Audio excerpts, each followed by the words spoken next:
लेकिन अब अगली जो तारीख मुकर्रर की गई है वो 10 तारीख की गई है। 10 तारीख को अब देखने वाली बात ये होगी कि हाईकोर्ट इस पूरे मामले में अपना क्या कुछ पक्ष रखता हुआ नजर आता है। आगे बढ़ेंगे और बात अब लखनऊ की करेंगे, जहां आतंकी हारिस से जुड़ी सूत्रों के हवाले से एक बड़ी खबर मिल रही है। हारिस अली ने एटीएस को बताए हैं 10 सहयोगियों के नाम। ये सूत्रों के हवाले से खबर है। आतंकी गतिविधियों को अंजाम देने के लिए फंडिंग होती थी। एटीएस ने संदिग्धों की गिरफ्तारी के प्रयास तेज कर दिए हैं। ये सूत्रों के हवाले से बड़ी और अहम जानकारी हम आप तक पहुंचा रहे हैं। हारिस ने सीधे संपर्क में रहे लोगों की जानकारी दी है। एटीएस को हारिस के लैपटॉप पर कई मेल भी मिले हैं। मेल में हारिस से आईएएस एजेंट को अहम जानकारियां भेजी हैं, यानी जिस मेल को एटीएस ने अपने कब्जे में लिया है, बताया जा रहा है कि इस मेल से हारिस ने आईएएस एजेंट को कई अहम जानकारियां भेजी थी। मेल में कई प्रमुख स्थलों की फोटो भी अटैच की गई है। आईएएस ने 50-50 युवाओं का ग्रुप बनाने का भी लक्ष्य दिया था। तो देखिए, उत्तर प्रदेश, बिहार, दिल्ली और पंजाब में बनाया था ये ग्रुप। ये सूत्रों के हवाले से बड़ी खबर। सोशल मीडिया से आईएस विचारधारा के लोगों से संपर्क करता था। एटीएस की पूछताछ में तमाम बड़े और अहम खुलासे हुए हैं।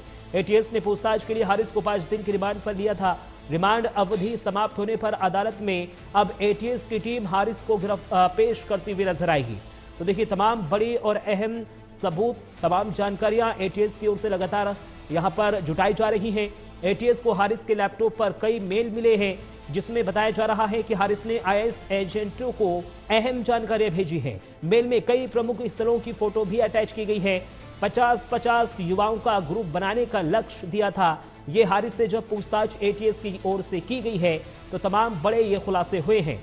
इसमें उत्तर प्रदेश, बिहार, दिल्ली और पंजाब में ग्रुप बनाया हुआ था। सोशल मीडिया से आईएस विचारधारा के लोगों से संपर्क करता था। ये सूत्रों के हवाले से तमाम बड़ी और अहम जानकारी हम आप तक पहुंचा रहे हैं, क्योंकि अभी हारिस एटीएस के रडार पर है। एटीएस की टीम लगातार हारिस से हर एक बारीकी से पूछताछ करती हुई नजर आ रही है। हर गतिविधि पर एटीएस की ओर से नजर रखी जा रही है। लेकिन हारिस ने जिन लोगों के नाम यहां पर एटीएस को पूछताछ में बताया है, अब बताया जा रहा है कि एटीएस की टीम ने उन लोगों की गिरफ्तारी के लिए अपनी कार्रवाई तेज कर दी है। आशीष वर्मा हमारे संवाददाता इस खबर पर ज्यादा जानकारी के लिए लखनऊ से लाइव जुड़ गए हैं। आशीष, देखिए, जब से हारिस की रिमांड एटीएस ने ली है, एटीएस लगातार पूछताछ कर रही है। अब तमाम बड़े खुलासे एटीएस यहां पर हारिस से पूछताछ में जब हुए हैं तो वो बता रहा है कि कई लोगों के नाम हारिस ने एटीएस को बताए हैं। उनकी गिरफ्तारी की भी अब जो तैयारी है एटीएस की ओर से तेज कर दी गई है। लैपटॉप से कई मेल भी मिले हैं। तो क्या हम ये माने कि एक बड़ा यहां पर गिरोह बनाने की कोशिश हारिस की ओर से की जा रही थी?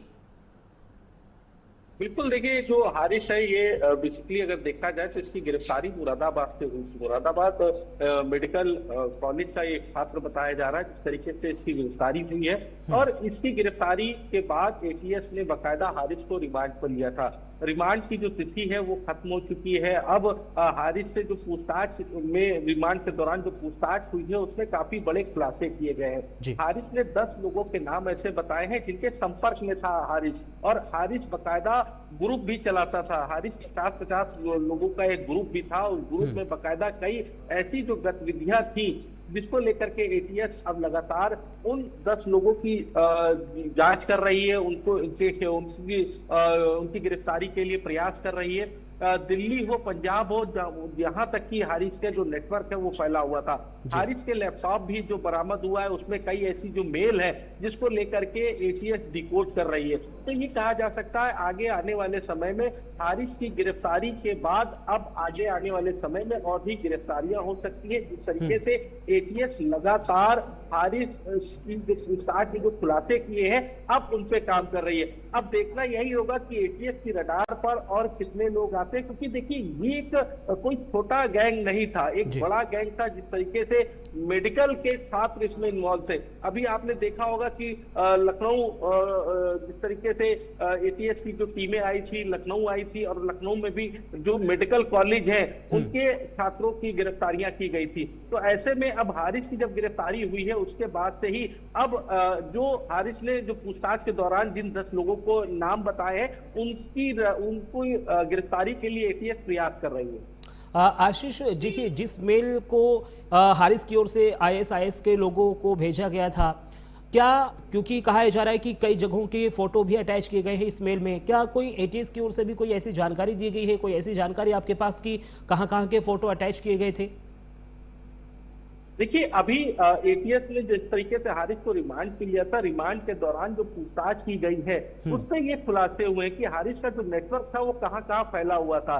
दिल्ली है, पंजाब है, बिहार तक की ये कहा जा सकता था कि इसका जो नेटवर्क है पूरे यूपी के अलग अलग जिलों में फैला हुआ था, कई देशों में फैला हुआ था। और अब हारिस का जो ग्रुप था, जो व्हाट्सएप ग्रुप था, उस ग्रुप में 50-50 लोग जुड़े हुए थे। तो अब उस ग्रुप को की भी जांच कर रही है कि उसमें किस तरीके के लोग जुड़े थे, उसमें किस तरीके की गतिविधियां चल रही थी। हारिस की जो मेल मिली है एटीएस को, उस मेल में भी कई ऐसे जो नक्शे थे वो उस मेल में अटैच थे। तो अब हारिस को एक बार हो सकता है एटीएस फिर रिमांड पर ले, तो बाकी, क्योंकि देखिए एटीएस जब जांच करती है तो कई पहलुओं पर जांच करती है, उन पहलुओं की अब जांच किस तरीके से होगी ये देखना होगा।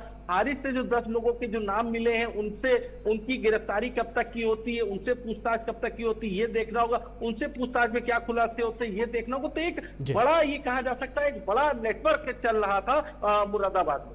ठीक है, बहुत बहुत शुक्रिया आशीष तमाम जानकारी